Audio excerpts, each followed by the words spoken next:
Are you aware that according to the study conducted by GenPact, it's a center of women's leadership, and it is pertaining the returning mothers. 73% of women in India, they leave their jobs after giving birth and fail to return. And around 50% of them, they resign at the age of 30 to take care of their children. How right is that? So I have earlier also said that the responsibility has to be multifarious. The first responsibility to avoid and curb the pipeline leakage, of course, lies with the women themselves. That they have to realize that the window, the biological window, and also the window of making the career is the same. So the intelligent thing is to integrate that. I am not saying that it will be very easy, but yes, it will be a decision which you will thank yourself for, right? So I always say that the career break can be a comma, but not a full stop. Okay, so you need to really, really see that how are you shaping your career. You can, I'm not saying that overwhelm yourself, right? But there are many, many ways by which you can integrate your work in your life beautifully. There is no work life balance, it is a myth. There is only one term which exists, which is work life integration, correct? And if you love your work, believe me, you will be able to manage everything. So the first entity is only you, right? We cannot get into the victim mindset that there will be people, or there are people, or there have been people who have not supported us. No, we cannot be getting into the victim zone. We have to shift that victim triangle to an empowerment triangle, correct? So that is the first. The second responsibility, of course, lies with the families we are in, and the society we are in, and in the organizations we are in. So my appeal to the people who are, around women, be it friends, be it family, please try to motivate women that they don't need to leave their career, right? There are many people who make the women feel guilty. Oh, who will take care of your child? Oh, your family is in a poor state. Never ever get into a victim zone. Never ever cry on yourself, right? You can do it all if you do it nicely. So my appeal to the people who are there to support women, can you invigorate that sense of importance, right? That career is important. As family is important, career is also very, very important. It cannot be a choice. Why are we giving this choice to women, right? This is not a choice for men. Why this choice is for women? Every woman has to be financially independent, right? I also talk of emotional independence, but right now I'm talking about financial independence. It is very, very important, right? And of course, emotional independence is important because ultimately it is we who we can rely on. Self-reliance is the key, correct? So the appeal to the family, that time when a woman is in that phase, that support is important. If you can become a support, if you can become a healthy support, and if you can motivate the women in your family that career is equally important, and together we can make it happen and we can integrate it. Believe me, I have seen so many women crying at this stage, at the age of 40, 45, that why did we quit our careers? There was a lady, and she was trying to convince me that, oh, I have made a good life for my child, and I'm very happy. I said, good for you. I didn't say anything else. But then she started crying, and when I asked, then she said, you know what, then my daughter doesn't have a time for me, right? Today I don't know where to go. I have my certificates, but I don't know. My career gap is huge. So if the career gap is huge, I will not lie. I will be very candid. It becomes very, very difficult to rekindle your career, right? So, the appeal and request to the family members and the society around our women, to invigorate them, to show the right picture, right? Financial independence of a woman not only helps the woman but also the family, and also it invigorates a sense of motivation in the children who are growing up, that yes, our mom, our mother is working and is financially independent. Such a good message is being percolated to children, right?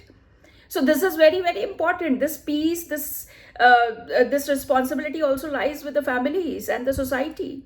The third is, of course, because see, we know that there is a complex blend of emotions which take over when the mothers are returning to work. There is a lot of excitement also. There is guilt.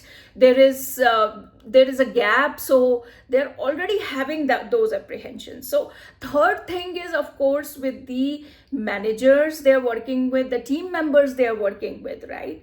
So while these team members, women team members, they're going on leave, can we help them in planning their leaves? Can we tell them clearly, communicate them that how their workload is going to get managed, and provide that mentorship to them, have those regular connects, make them feel involved in everything, right? And guide them on all the processes and systems of the company, whatever are the benefits, whatever is the assistance, whatever are the support groups, right? Whatever are other things like insurance and other FAQs related to any of the companies, right? Try to give them a buddy who is a woman who has already navigated through such phases nicely, correct? Second is that while a woman is on leave, please stay connected so that their momentum is high. I'm not saying that go disturb them every week, but once in a month, can you just connect with them and tell them that how beautifully you can utilize this time for yourself, for consolidation, for your own development, right? Because they are already in that confused zone at that time, right? And stay in touch with the important developments, communicate the shared vision to them, decide on how the work will be allocated once she returns, right? How are we missing you, correct?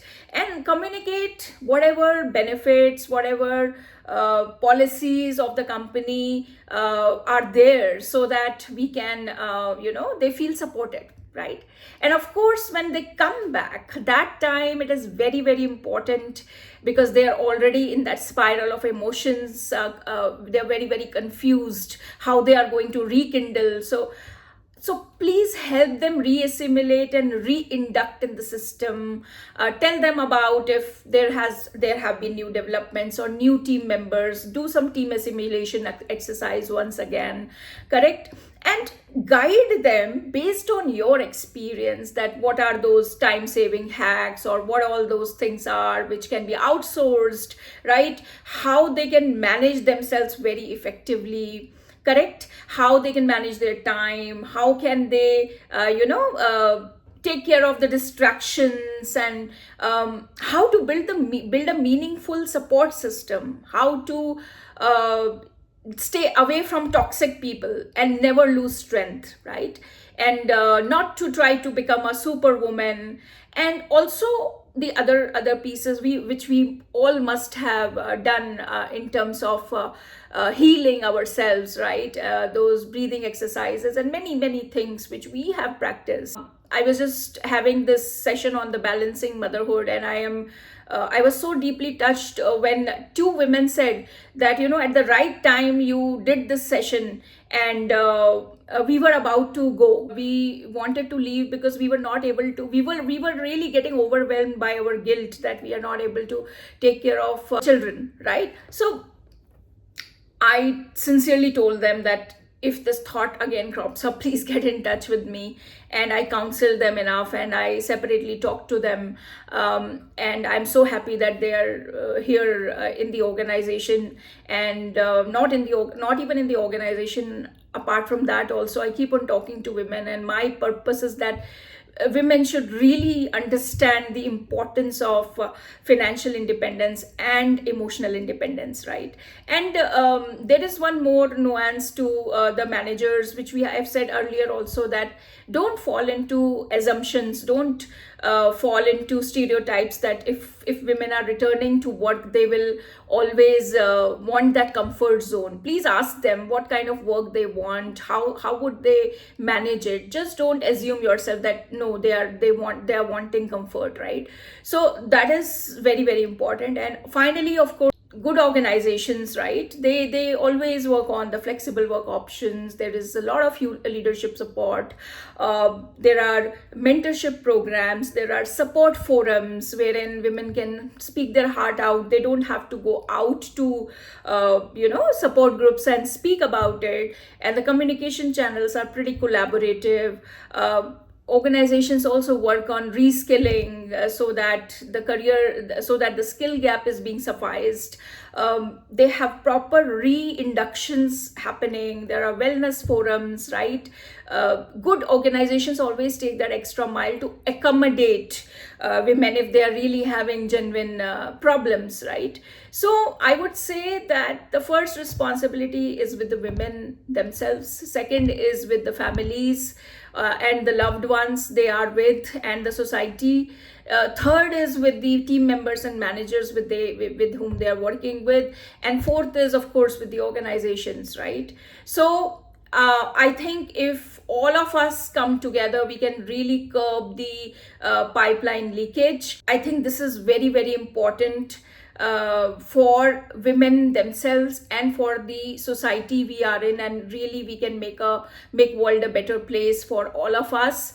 So wishing you more power. My message is that if we really become genuine allies to each other and we really support each other, this world will really become a better place, rather, and we can really help women in a better work-life integration, and we can together promote a lot of inclusivity and equity wherever we are.